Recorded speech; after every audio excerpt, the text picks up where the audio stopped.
আমাদের কাছে আসেন বিভিন্ন সময় বিভিন্ন রোগী অথবা বিভিন্ন মাধ্যমেও আমাদের কাছে প্রশ্ন করেন যে আমার কেটে গিয়েছিল ৪ বছর আগে অথবা ৭ বছর আগে বিভিন্ন জায়গায় মুখে অথবা শরীরের অন্য যেকোনো জায়গায় কেটে গিয়েছিল।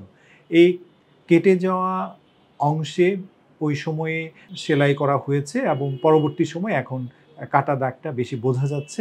এইজন্য কী ধরনের প্লাস্টিক সার্জারির সহায়তা পেতে পারি?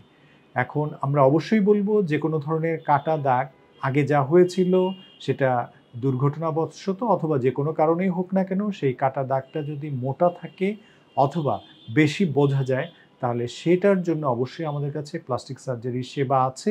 সেই প্লাস্টিক সার্জারির মাধ্যমে যে মোটা কাটা দাগ সেটা এমন অবস্থায় নিয়ে আসা সম্ভব যেটা দাগটা খুব সূক্ষ্ম হবে এবং দূর থেকে সেই দাগটা বোঝা যাবে না। কাছ থেকে সে দাগটা খুবই কম বোঝা যাবে। এরকম একটা পর্যায়ে আমরা বিভিন্ন রকম শরীরের কাটা দাগের জন্য আমরা প্লাস্টিক সার্জারি সেবা দিয়ে থাকি। এটার জন্য অবশ্যই আমাদের কাছে সরাসরি এসে দেখাতে হবে এবং আমরা সরাসরি দেখে আমরা প্রয়োজনীয় ব্যবস্থা কী নেওয়া হতে পারে সে ব্যাপারে আমরা রোগীর সঙ্গে আলোচনা করি এবং সেই আলোচনা অনুযায়ী আমরা প্লাস্টিক সার্জারি সেবা দিয়ে থাকি।